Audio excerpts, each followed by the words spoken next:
All right, sports fans, how's everybody out there doing?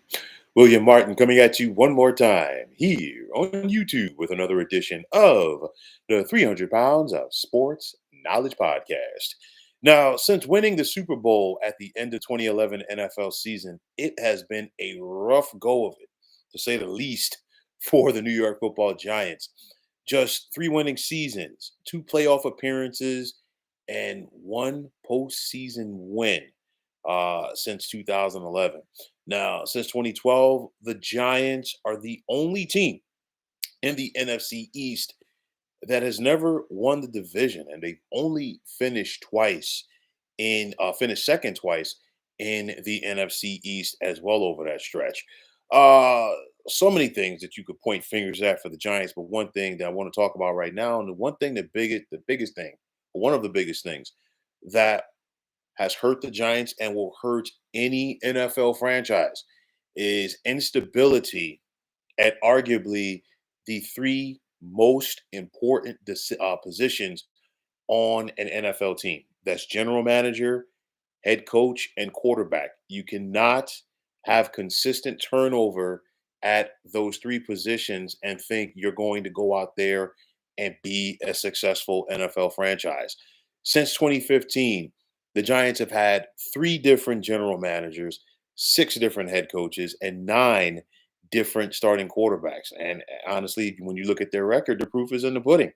I mean, you need stability, and I cannot harp on that enough. And with that said, it should not be a surprise that over that stretch, the Giants have had seven of those seasons end with at least 10 losses or more. The Giants right now, here in 2024, unfortunately for them and their fan base, they're barreling towards another losing season. They're 2-5. They can get it turned around, but I don't think they're going to get it turned around enough to finish with a winning record at this point. And with that said, there are many people who are wondering whether or not that the Giants team co-owner John Mara is moving towards wholesale changes for his beleaguered franchise. But at least for now, we heard it earlier this week that Mara is balking at making those wholesale changes, which means that he's going to choose. He's choosing to stick with current general manager Joe Schoen and current head coach Brian Daboll. He's saying this on the surface, okay? But as much as some people, okay, would love to see the Giants move on from Shane and Dayball, you look at them. They do have a winning season, one winning season out of 3 years together on their resume. They do have a playoff appearance and they do have a playoff win. New York's first and only playoff win since Super Bowl 46. So they do have that going for them. And I'll tell you like this, Joe Shane and Brian Dayball, they came in and they had to take over and clean up a mess because Dave Gettleman, who preceded Shane as the Giants general manager, did a horrible job as far as talent evaluation, drafting, the whole kit and caboodle. But nonetheless, the Giants have not drafted well for quite some time. And I'm not here to sit up here and allow Joe Shane to be off the hook. He's had three drafts now. We've seen the potential for some impact players come through that. We've seen some misses as well. But if you're a Giants fan, I still feel, in my opinion, you should still be more optimistic about Shane putting a team together and Dayball coaching them up as opposed to what Dave Gettleman was doing or not doing. You look at this, and it's one of those where I'll say this. I think Joe Shane and Brian Dayball should be given the opportunity to find their quarterback. They have not done that so far. We saw them take on Daniel Jones in the last year of his rookie deal back in 2022. The Giants went 9-7-1 that year, and they got to the postseason. Okay, and because of that, Jones was able to get a new deal. He didn't exactly light it up that year. He only threw 15 touchdown passes, but it's still one of the better seasons of his career. Now, with that said, Jones getting that money and the amount of money that he did receive, it was kind of the beginning of the end of the Saquon Barkley tenure with the New York Giants. I think the money aspect, and this is just me speaking hypothetically right here, the money aspect, but then also not getting his long term deal when he wanted it. And I think Joe Shane, as a Giants general manager, being a little bit more analytical and not valuing the running back position as maybe somebody else would. But the Giants did have a lot of holes that they needed to fill heading into last offseason as well. So I could definitely see both sides of that argument there. Knicks 100, you're saying the truth is they never put a legit run game around Daniel Jones. Hold on to that because I'm definitely going to touch on that in a moment. I'll tell you like this as far as Daniel Jones goes. I do think that regardless of whether or not the Brian Daboll and Joe Shane do come back this year, or for next year rather, I think that we are seeing the last days of Daniel Jones as the Giants starting quarterback. You figure he was brought in 2019. That was the last year for Pat Shermer as the Giants head coach. He was there under Joe Judge. He was there clearly now under Brian Daboll. I don't see a scenario where Daniel Jones gets a fourth different NFL head coach to work with him, at least with the Giants. The Giants do have that out after this season on his deal, and I think they're going to exercise it regardless of whether it's Joe Shane and Brian Daboll or somebody else calling the shots for the Giants in 2025. Now, you make a valid point. You can say about the run game. Um, it's one of those where has the talent always been great around Daniel Jones? No. But at the same time, has Daniel Jones been great as an NFL quarterback? And the answer is no as well. I've said this before, and I will say it again, and I will continue to say it.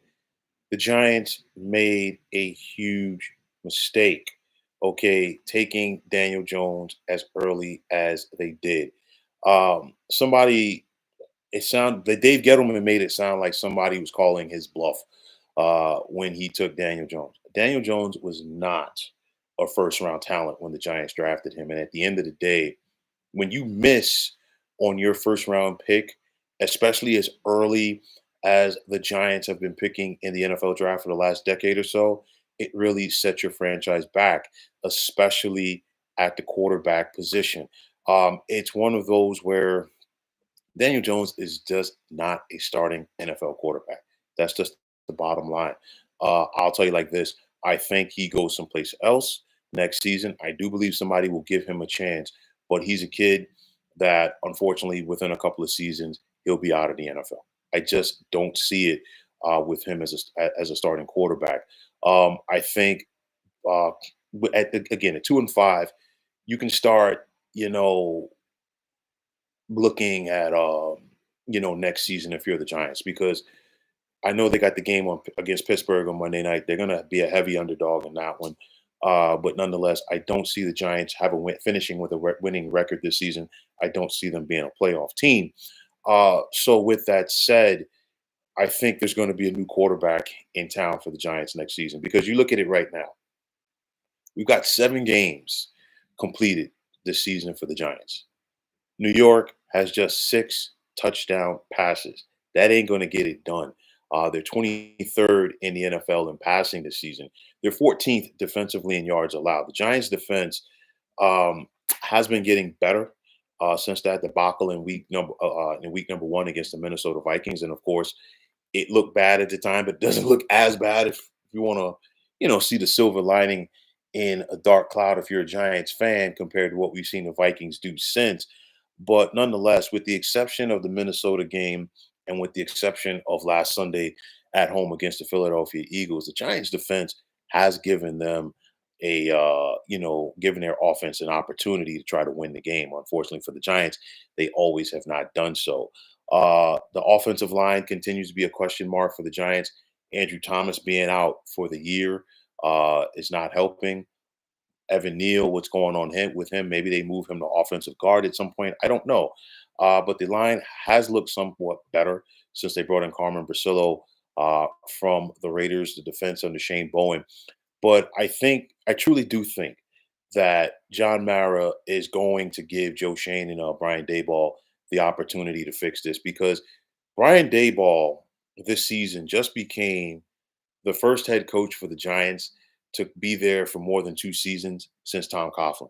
That's a long time. You look at it, Ben McAdoo did not last 2 full seasons. Pat Shermer was out after 2 seasons. Joe Judge was out after 2 seasons. Again, like I said before, you cannot have that consistent turnover at the general manager spot and the head coaching spot and expect to be successful in the NFL. Getting back to Daniel Jones, you're saying Eli had an excellent run game and a very good defense. The first half of his NFL career, absolutely. The second half, and this is where the bad drafting came into play for the Giants because a lot of those guys from the championship years on both sides of the football got old and the Giants, unfortunately, never really did a good job of replacing that talent. And that falls back to former general manager Jerry Reese. You're also saying we're a cold weather team. We should not be throwing the ball 40 times ever. Listen, I totally agree. I know in the new NFL teams want to pass more, this, that, and the third. But you know what? The conditions at the Meadowlands uh, come December and January, are not ideal for throwing, consistently, if you will. The Giants need to get back to their bread and butter. And I think that is something um, that Shane and Dayball are trying to do.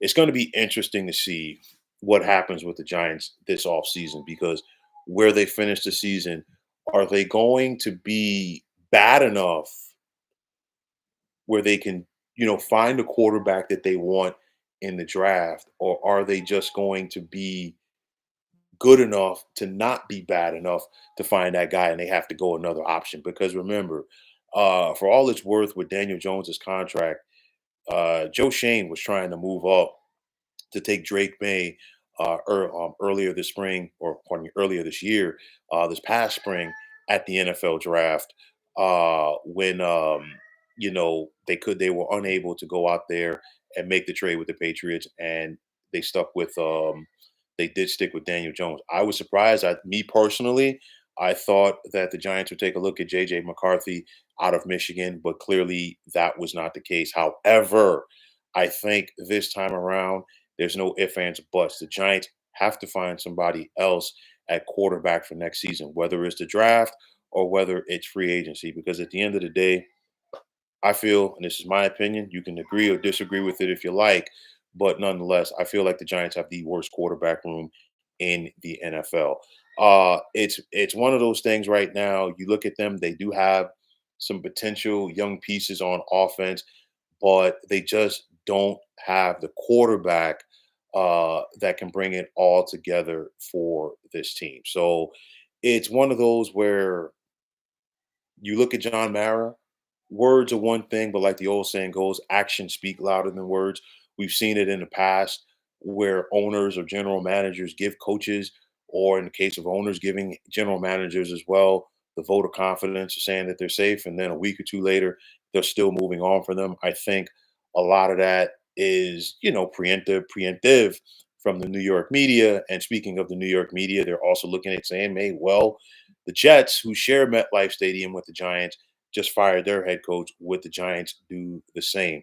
Again, sometimes you need that stability. Sometimes you need to give guys additional opportunities. And just going back to the team that the Giants are going to face this Monday night, the Pittsburgh Steelers.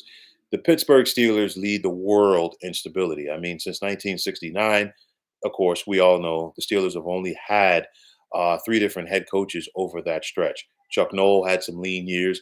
Bill Cowher had some lean years as well. Mike Tomlin, every year's not been a postseason year, but he's never had a losing season with the black and gold. But nonetheless, you have to give your guys the opportunity to work through it. There was a time when in the NFL when head coaches would get 5 years to turn things around. I'll tell you like this: if I'm speaking hypothetically here, if John Mara does give Brian Daboll and Joe Shane the fourth year to try to turn this around. They cannot afford to have another bad year in 2025 and expect to be back for a fifth year. I'll tell you that much right now. You're saying Dayball loves to pass far too much. Well, let's get to Brian Dayball for a minute because he took over the play calling duties this year. They have not been pretty at times. Okay, I'm not going to sit up here and say that Brian Dayball is coaching like he's the next coming of Bill Walsh. Okay, don't get me wrong, but I would really love to see Brian Dayball's offense with another quarterback. And let's see if that would be the case if he does get the opportunity to come back for the year 2025. You look at this Giants team, and of course, there's so many question marks there. The Daniel Jones situation, Saquon Barkley fiasco, and of course, it didn't help. And honestly, most of us kind of saw the writing on the wall for this one. I called it as soon as Saquon went and signed with the Philadelphia Eagles. And if you don't believe me, go back and check the archives. I said it all off season long. I said Saquon was going to ball out this season. He's on a different team. He's got something to prove because there's people out there, who feel like he's lost a step. And maybe Saquon is not coming out publicly because he's trying to do things like a class act. But you can see that that young man is pissed off at the way that things went down. Nonetheless, I think he wanted to come back, and I think he had something to prove last Sunday. I think it showed, and I said it preseason. I think he's going to have a very big year for the Philadelphia Eagles, and he's doing that so far. And of course, if you're John Mara or anybody else associated with the Giants, whether you're within the organization or a fan base or whatever, you're probably not happy to see Saquon Barkley leave, B, see him going right down the road to Philadelphia, and C, seeing him come back to MetLife and tear it up while your team looks like they're going to once again be in the basement of the NFC East. So, I mean, you look at it with so many, losing seasons piling up for the Giants. Uh, do they have a culture issue there?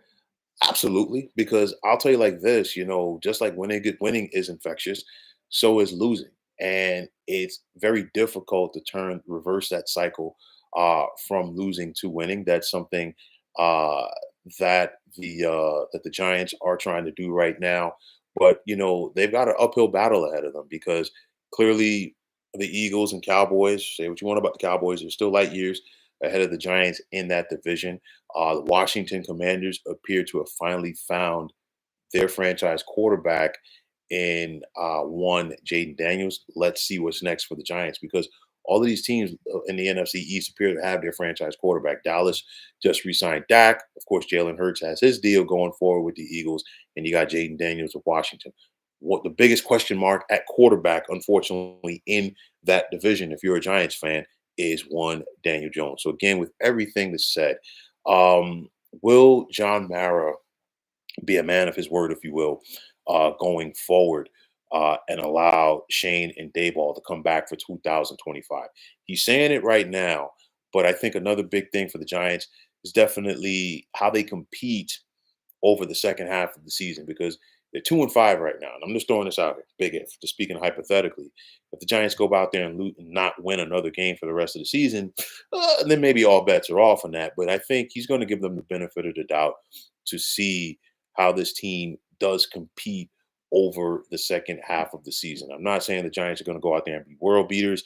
They have been more competitive defensively, especially due to the pressure that they're creating up front. Dexter Lawrence is having a phenomenal season for a defensive tackle. First things first, they are creating pressure with the likes of Brian Burns as well. Hurts that Kayvon Thibodeau was out, but I think ever since Wink Martindale took over, former Giants defensive coordinator, now with Michigan, and now of course is Shane Bowen, Dexter Lawrence has taken his game to the next level. Questions in the secondary, Deontay Banks, an early round pick that falls into the lap of Joe Shane, and like you're saying, Nick's 100, one legit cornerback and a space eater next to Dexter, and was set. Well, they went out there, they moved heaven and earth to get Brian Burns. They gave up a high pick to get him from Carolina. They paid him a lot of money. He's not getting the sacks, but he's getting the pressures. But I think it still hurts the defense that Kayvon Thibodeau is hurt right now because basically Burns and Thibodeau were supposed to be the bookend edge rushers. I will say this. Shane Bowen came over from Tennessee, and you think about the Titans' defenses that Shane Bowen ran under former Titans head coach Mike Vrabel, and it's one of those where it was a 3-4 scheme that was predicated by the pressure that was created from the outside linebackers, as well as the pressure up front from the defensive tackle position. And of course, Tennessee has themselves one of the dandy defensive tackles in the NFL, and one Jeffrey Simmons came out, I do believe, in the same draft, if not around the same time as Dexter Lawrence. So you look at it right now, the Giants, I think, can build off of that. They're getting better in the trenches, but this is a work in progress. But I like, again, it goes back to what I've been harping on. They've got to get better at the quarterback position. You cannot, I repeat, cannot no longer win in the NFL with just a game manager. You've got to go out there and have that guy that can be able to make plays. The Giants, unfortunately, for their sake, do not have that guy. So at 2-5, like I said, it's going to be an uphill battle for the Giants, especially offensively, going up against that Steelers defense come Monday night in the Steel City. But again, I want to see how this team competes over the second half of the season, and then on top of that, I want to see. I think it's really going to test whether or not John Mara is going to be a man of his word and go forward with this. You're saying you don't like Kayvon Thibodeau as an edge rusher for the Giants. I'll tell you like this: he's not a guy that I think that's going to wreak havoc by himself.